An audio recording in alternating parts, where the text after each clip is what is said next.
Hi ನಮಸ್ತೆ ಎಲ್ರಿಗೂ. ನೋಡಿ, ನಿಮಗೇನಾದರೂ ಎಗ್ ಮಸಾಲೆ ತಿನ್ನಬೇಕು ಅಂತ ಅನಿಸಿದ್ರೆ ಈ ರೀತಿಯಾಗಿ ಗ್ರೀನ್ ಮಸಾಲವನ್ನು ಮಾಡಿ ನೋಡಿ. ತುಂಬ ರುಚಿಯಾಗಿರುತ್ತೆ, ಈಸಿಯಾಗಿ ಮಾಡ್ಕೋಬೋದು. ಇದನ್ನು ನೀವು ರೊಟ್ಟಿ ಚಪಾತಿ ಜೊತೆ ಅಥವಾ ಅನ್ನದ ಜೊತೆ ಊಟ ಮಾಡ್ಬೋದು ಅಥವಾ ಪರೋಟ ಜೊತೆ ತಿನ್ಬೋದು. ತುಂಬ ಸಿಂಪಲ್ಲಾಗಿ ಕಡಿಮೆ ಎಣ್ಣೆಯಲ್ಲಿ ರುಚಿಯಾಗಿರುವಂಥ ಎಗ್ ಗ್ರೀನ್ ಮಸಾಲವನ್ನು ಹೇಗೆ ಮಾಡೋದು ಅನ್ನೋದನ್ನು ನೋಡು. ಮೊದಲಿಗೆ ನೋಡಿ, ನಾನಿಲ್ಲಿ ಎಗ್ಗನ್ನು ಬಾಯ್ಲ್ ಮಾಡಲಿಕ್ಕೆ ಇಡ್ತಾಯಿದ್ದೀನಿ. 8 ಎಗ್ಗನ್ನು ಇಟ್ಟು ಬಾಯ್ಲ್ ಮಾಡ್ತಾಯಿದ್ದೀನಿ. ಚೆನ್ನಾಗಿ ಬಾಯ್ಲ್ ಆಗಲಿ. ಆನಂತರ ಅದರ ಅದು ಸ್ವಲ್ಪ ತಣ್ಣಗಾದಮೇಲೆ ಅದರ ಸಿಪ್ಪೆಯನ್ನೆಲ್ಲ ತೆಗೆದು ಸೈಡಲ್ಲಿ ಇಟ್ಕೊಳ್ಳುವ.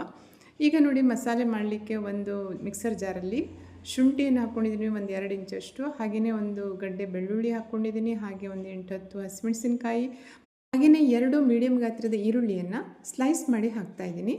ಆನಂತರ ನೋಡಿ, ಇಲ್ಲಿ ಸ್ವಲ್ಪ ಪುದೀನ ಸೊಪ್ಪನ್ನು ಹಾಕ್ಕೊಂಡಿದ್ದೀನಿ. ಹಾಗೆ 1 ಹಿಡಿಯಷ್ಟು ಕೊತ್ತಂಬರಿ ಸೊಪ್ಪನ್ನು ಹಾಕ್ತಾಯಿದ್ದೀನಿ. ಜೊತೆಗೆ ನಾನಿಲ್ಲಿ 7-8 ಗೋಡಂಬಿಯನ್ನು ಹಾಕ್ತಾಯಿದ್ದೀನಿ.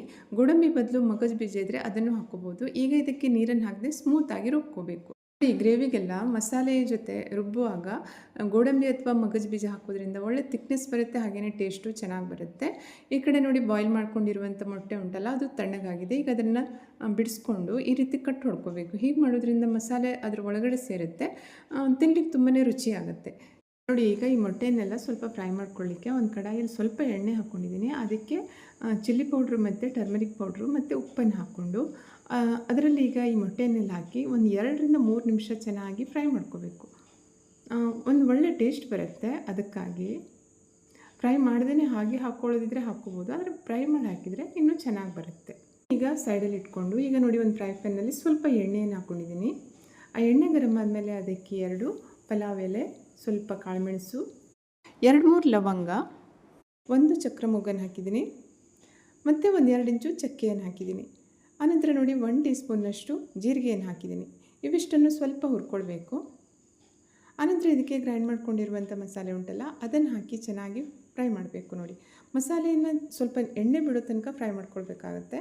ಇದನ್ನು ಜಾಸ್ತಿ ಎಣ್ಣೆ ಬಿಡಲ್ಲ, ಯಾಕೆಂದರೆ ನಾನು ಎಣ್ಣೆಯನ್ನು ಕಮ್ಮಿ ಹಾಕಿರೋದ್ರಿಂದ ಸ್ವಲ್ಪ ಫ್ರೈ ಆಗಬೇಕು. ಮಸಾಲೆ ಹಸಿ ವಾಸನೆ ಎಲ್ಲ ಹೋಗಬೇಕು. ನೋಡಿ, ಗ್ರೇವಿ ಚೆನ್ನಾಗಿ ಫ್ರೈ ಆದ ನಂತರ ಇದಕ್ಕೆ ಸ್ವಲ್ಪ ಮಸಾಲೆಯನ್ನು ಹಾಕ್ತಾಯಿದ್ದೀನಿ. ನೋಡಿ, 1.5 ಟೀ ಸ್ಪೂನ್ನಷ್ಟು ಧನಿಯಾ ಪೌಡ್ರು, 1/4 ಟೀ ಸ್ಪೂನ್ ಅರಿಶಿನ ಮತ್ತು 1 ಟೀ ಸ್ಪೂನ್ನಷ್ಟು ಗರಂ ಮಸಾಲ ಪೌಡ್ರು, ಇವಿಷ್ಟನ್ನು ಹಾಕಿ ಮತ್ತೆ ಒಂದು 2-3 ನಿಮಿಷ ಚೆನ್ನಾಗಿ ಹುರ್ಕೊಳ್ಬೇಕು. ನೋಡಿ, ನಂತರ ನಾನು ಇದಕ್ಕೆ ಅರ್ಧ ಕಪ್ ಮೊಸರನ್ನು ಹಾಕ್ತಾಯಿದ್ದೀನಿ. ನೋಡಿ, ಮೊಸರನ್ನು ಚೆನ್ನಾಗಿ ಕರಡಬೇಕು, ಸ್ವಲ್ಪ ಕ್ರೀಮ್ ಟೈಪ್ ಆಗಬೇಕು. ಸ್ಪೂನಿಂದ ಸರಿಯಾಗಿ ಸ್ಟರ್ವ್ ಮಾಡಿದಾಗ ಅದು ಸ್ವಲ್ಪ ಕ್ರೀಮ್ ಟೈಪ್ ಆಗುತ್ತಲ್ಲ, ಆನಂತರ ಅದನ್ನು ಮಸಾಲೆ ಜೊತೆ ಹಾಕಬೇಕು. 2 ನಿಮಿಷ ಅದನ್ನು ಸ್ಪೂನಿಂದ ತಿರುಗಿಸ್ತಾನೆ ಹುರ್ಕೊಳ್ಬೇಕು. ನೋಡಿ, ಮಸಾಲೆ ಚೆನ್ನಾಗಿ ಫ್ರೈ ಆಗಿದೆಯಲ್ಲ, ಈಗ ಇದಕ್ಕೆ ನಾನಿಲ್ಲಿ ಬಿಸಿ ನೀರನ್ನು ಹಾಕ್ತಾಯಿದ್ದೀನಿ. ಗ್ರೇವಿ ಎಷ್ಟು ತೆಳ್ಳಗೆ ಬೇಕು ಅಥವಾ ಎಷ್ಟು ದಪ್ಪಕ್ಕೆ ಬೇಕು ಅದಕ್ಕೆ ಅನುಗುಣವಾಗಿ ನೀರನ್ನು ಆ್ಯಡ್ ಮಾಡ್ಕೊಳ್ಳಿ. ನೋಡಿ, ಈಗ ಇದನ್ನು ಸರಿಯಾಗಿ ಮಿಕ್ಸ್ ಮಾಡಿ ರುಚಿಗೆ ತಕ್ಕಷ್ಟು ಉಪ್ಪನ್ನು ಹಾಕಬೇಕು. ಆನಂತರ ಇದಕ್ಕೆ ಫ್ರೈ ಮಾಡಿ ಇಟ್ಕೊಂಡಿರುವಂಥ ಮೊಟ್ಟೆಯನ್ನು ಹಾಕಿ ಇನ್ನೊಮ್ಮೆ ಅದನ್ನು ಸರಿಯಾಗಿ ಮಿಕ್ಸ್ ಮಾಡಿ ಕುದಿಲಿಕ್ಕೆ ಬಿಡಬೇಕು. ನೋಡಿ, 4-5 ನಿಮಿಷ ಹೈ ಫ್ಲೇಮಲ್ಲಿ ಇದನ್ನು ಚೆನ್ನಾಗಿ ಕುದಿಸ್ಕೊಂಡು ಬಿಟ್ಟರೆ ಮೊಟ್ಟೆ ಗ್ರೀನ್ ಮಸಾಲ ರೆಡಿ ಆಗುತ್ತೆ.